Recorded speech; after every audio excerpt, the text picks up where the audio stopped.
영유아 수족구병이 크게 늘고 있습니다. 사회적 거리두기가 완화된 뒤 다시 기승을 부리고 있는 건데요. 지난해와 비교해보면 환자 수가 무려 10배가량 늘었습니다. 이대 목동병원 응급의학과의 남궁인 교수님과 함께합니다. 교수님 안녕하세요. 안녕하세요.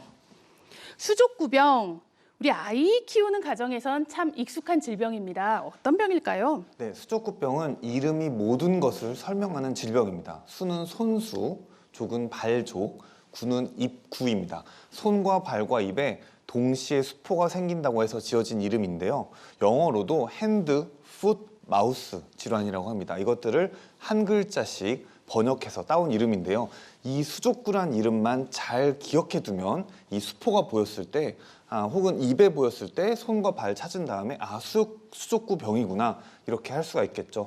전염력이 높고 전 세계적으로 자주 유행하는 질환이며 유치원과 초등학교 연령의 아이들에게 주로 감염되는데요. 정확히는 만 10세 미만에서 걸리지만 대부분 5세 미만에서 호발하고 성인에게는 아주 드뭅니다. 대부분 봄, 여름, 가을에 유행하는데 지금이 한참 유행하는 시기입니다. 저희 아이도 7살쯤에 수족구에 걸려서 정말 고생했던 그런 경험이 있습니다. 입이 아파서 음식을 먹지 못하더라고요. 보기 참 안타까웠는데 그러면 수족구병 왜 걸리는 걸까요? 일단 원인은 바이러스입니다. 우리에게 많이 알려진 코로나19도 바이러스고 그 외에 목감기, 다양한 열성 질환들이 다 인류에게 감염되는 바이러스성입니다. 처음 감염되면 발열, 미식거림, 피로감 등의 증상이 있고 곧 수족구, 그러니까 손과 발과 입에 통증이 있는 수포가 올라옵니다. 아이가 컨디션이 저하되고 발열이 있고 수포가 올라오면 그 자체로 우리는 병원에서도 진단할 수가 있습니다. 혹은 수포에서 수족구를 일으키는 바이러스 검출을 해서 확진을 할 수도 있지만 치료에 반드시 필요하진 않습니다. 증상이 일주일에서 열흘 정도 지나면 없어지면서 완치되게 됩니다. 네, 아이를 유치원이나 어린이집에 보내보면요. 한 명이 발병했다 하면 또 같은 기관 안에서 쫙 퍼지는 질병이기도 합니다. 수족구는 어떤 특징이 있을까요?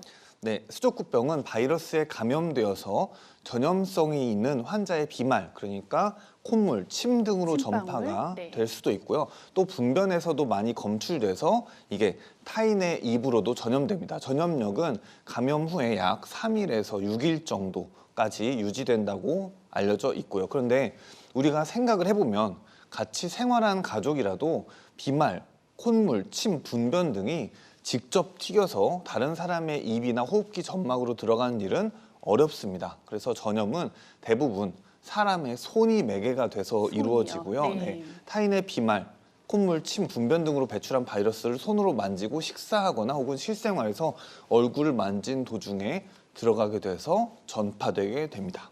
네, 손 특별히 주의가 필요해 보입니다. 네, 병원에서 약을 주긴 하는데 그렇지만 수족구병에는 사실 특별한 약이 없다 이런 말들을 해요. 네, 증상이 나타나면 약이 없는데 꼭 병원에 가야 하는 걸까요? 네, 그 많은 바이러스성 질환과 마찬가지로 수족구병은 백신도 없고 정확히 맞는 치료제가 있지도 않습니다. 또 가볍게 감기처럼 앓고 지나간 경우가 대부분이어서 또 경과가 위중해진 경우가 대단히 드뭅니다.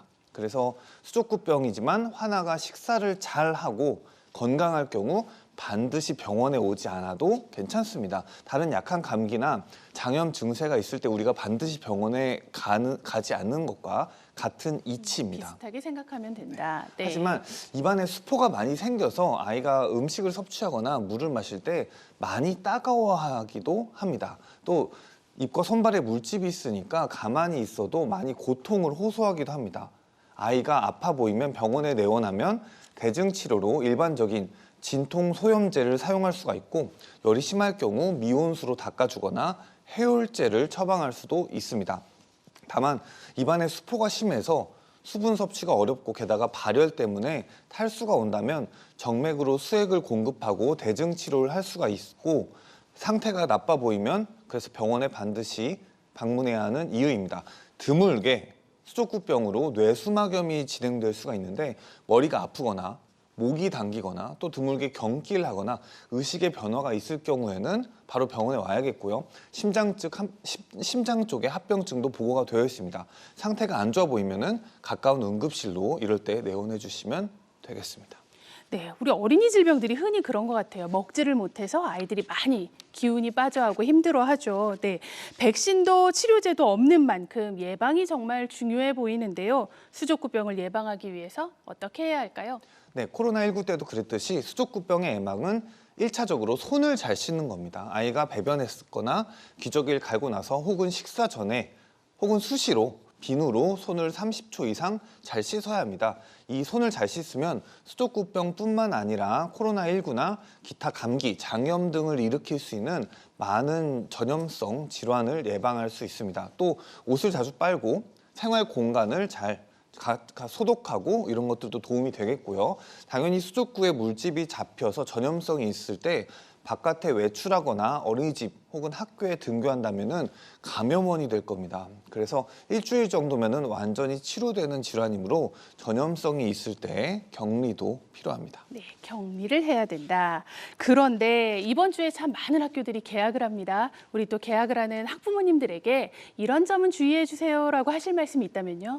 네, 수족구병과 코로나19 바이러스가 모두 유행하고 있는 시기에 개학을 하게 됩니다. 어떻게 보면은 조금 위험한 시기라고 할 수 있는데요. 그동안 우리는 사회적 봉쇄의 답답함과 학교 생활의 소중함, 개인 위생의 중요성, 그리고 감염 시에 격리의 필요성도 전부 깨달았습니다. 그리고 우리는 전염병에 그동안 많이 적응한 상태죠. 그래서 학생은 학교에서 교육을 받아야 하는 사실도 저희는 또 깨달았습니다. 개인 위생에 신경 쓰고 남들에게 피해가 되지 않게 그동안 배운 전염병의 상식을 지키고 방역 방침에 성실하게 따르면서 건강하게 생활하셨으면 합니다. 네, 전염병의 상식 참 최근 2년 동안 정말 많이 배웠습니다. 손 깨끗하게 씻고 개인 위생을 철저히 하자. 그렇게 해서 건강한 여름 마무리했으면 좋겠습니다. 오늘 말씀 잘 들었습니다.